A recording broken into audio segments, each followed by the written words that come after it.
All right. So I think if you've listened to any of our videos or listened to our podcasts, you've probably heard about catch-up contributions, but you might not have heard of super catch-up contributions. I thought you were going to say mustard contributions.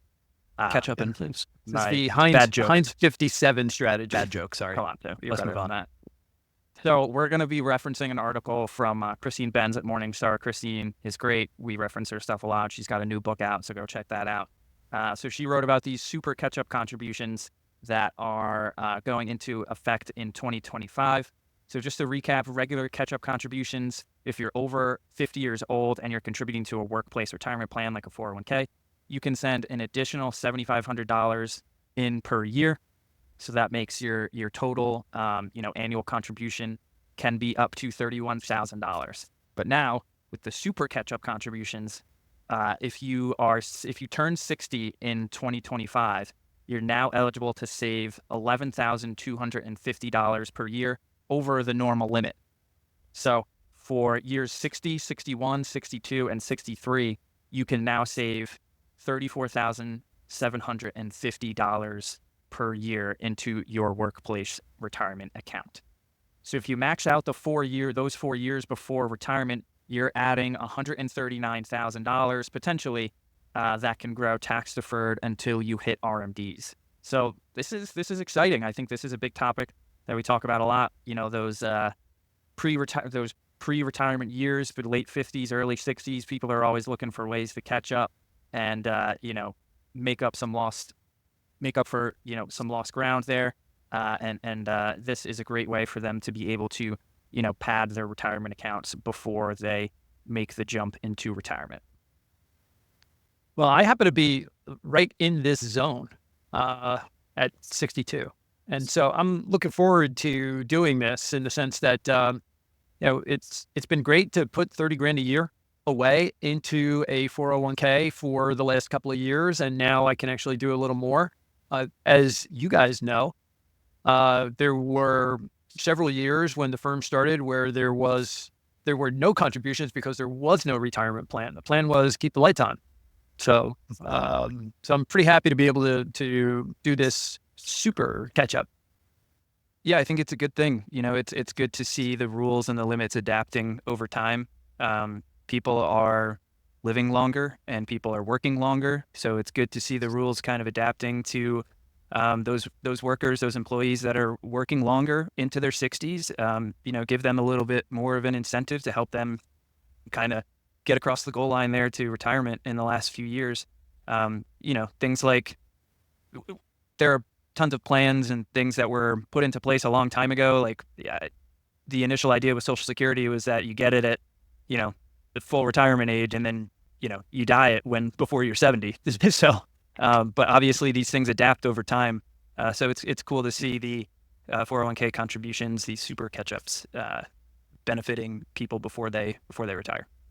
Yeah, and along those lines, I think, the way it stands right now, it's subject to change, but RMD age is projected to get pushed back to 75. That's starting in 2026. So that's, a couple more years of tax deferred growth where you don't have to take this money out of the account. That's always the catch, when you hit RMD age, the tax deferred benefit that you get from a 401k, you do have to pay tax on it eventually. So, but like you said, people living longer, the RMD age projected to get pushed back to 75. One thing I do want to touch on here is that it's great that you're able to save extra money into your workplace plans. And if you're able to do so, I think you should definitely consider doing that. But we don't want to see folks, stuff as much money into their 401k just because they can and not right-size those retirement contributions. So I think, can we talk a little bit about, right-sizing those contributions and not putting it in just because you can? Yeah, I feel like that goes for people that are considering the super catch-up or even regular catch-up, or honestly, any sort of retirement contributions. People that are in their 60s, people that are just getting started in their 20s and 30s. I think prioritizing where you're allocating your dollars is important.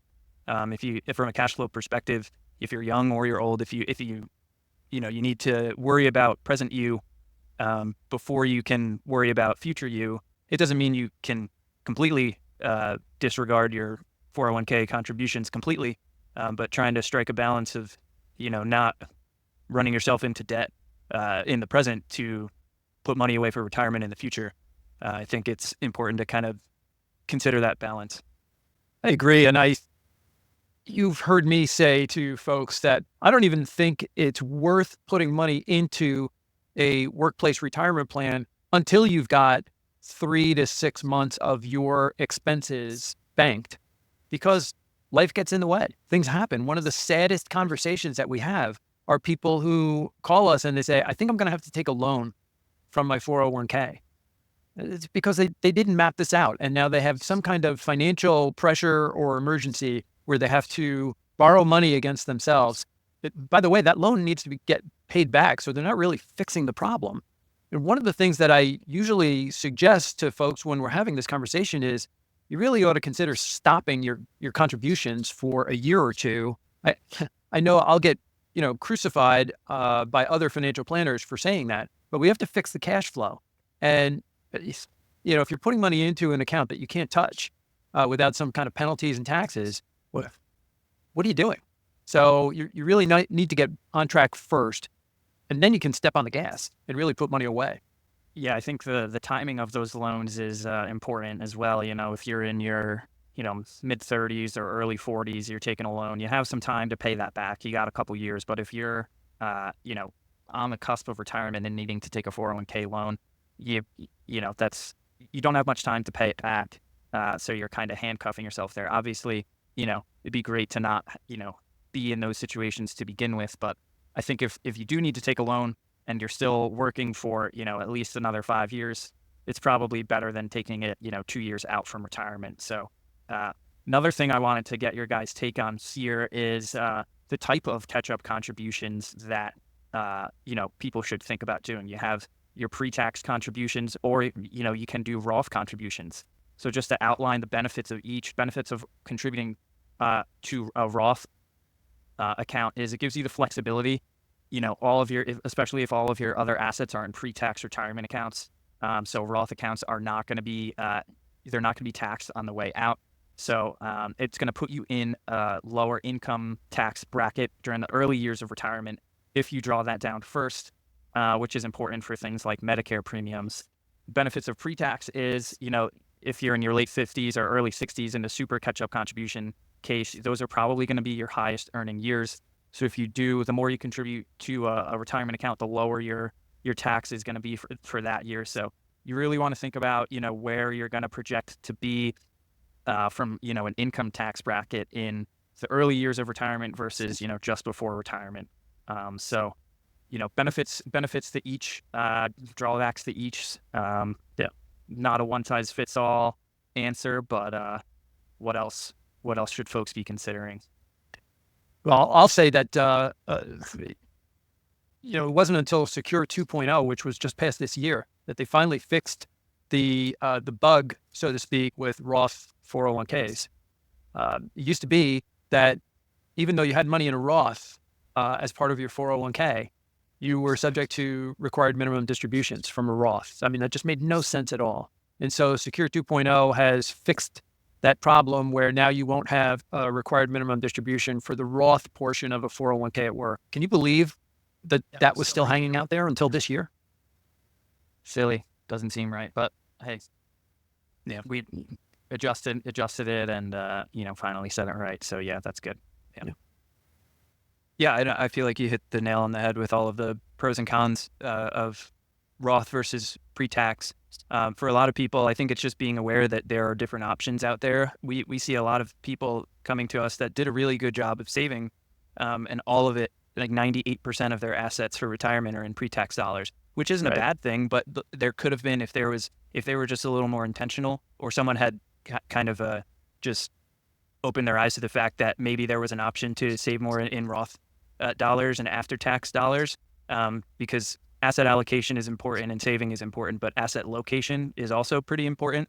And if you have the ability to be intentional about building up some buckets of, banked assets, brokerage account assets, pre-tax dollars, post-tax dollars, it gives you a lot of flexibility in retirement to kind of piece together your income situation and reduce your taxes, like you said, reduce things like Medicare premiums, and it kind of, we say it in the office here, options give you options. So just having the ability to have those different buckets gives you more options at your disposal, and I think that's a good thing. You got a full arsenal in retirement to tackle the beast of retirement income planning. The bad Options joke, give you options, but trading options do not give you options. Right. bad Yeah, joke we're in not the talking beginning about and trading options there. Right. The bad joke in the beginning, and then the office cliche. Come on, Tim. Yeah. Just What are you checking all the doing? boxes here. I'm There not we on go. every video, so I'm trying to get all the highlights in. Getting your money's worth. I Yep. love it. So that is, the recap of the super catch-up contributions. Go and check out Christine's piece over at Morningstar. And if you got questions, feel free to get in touch with us.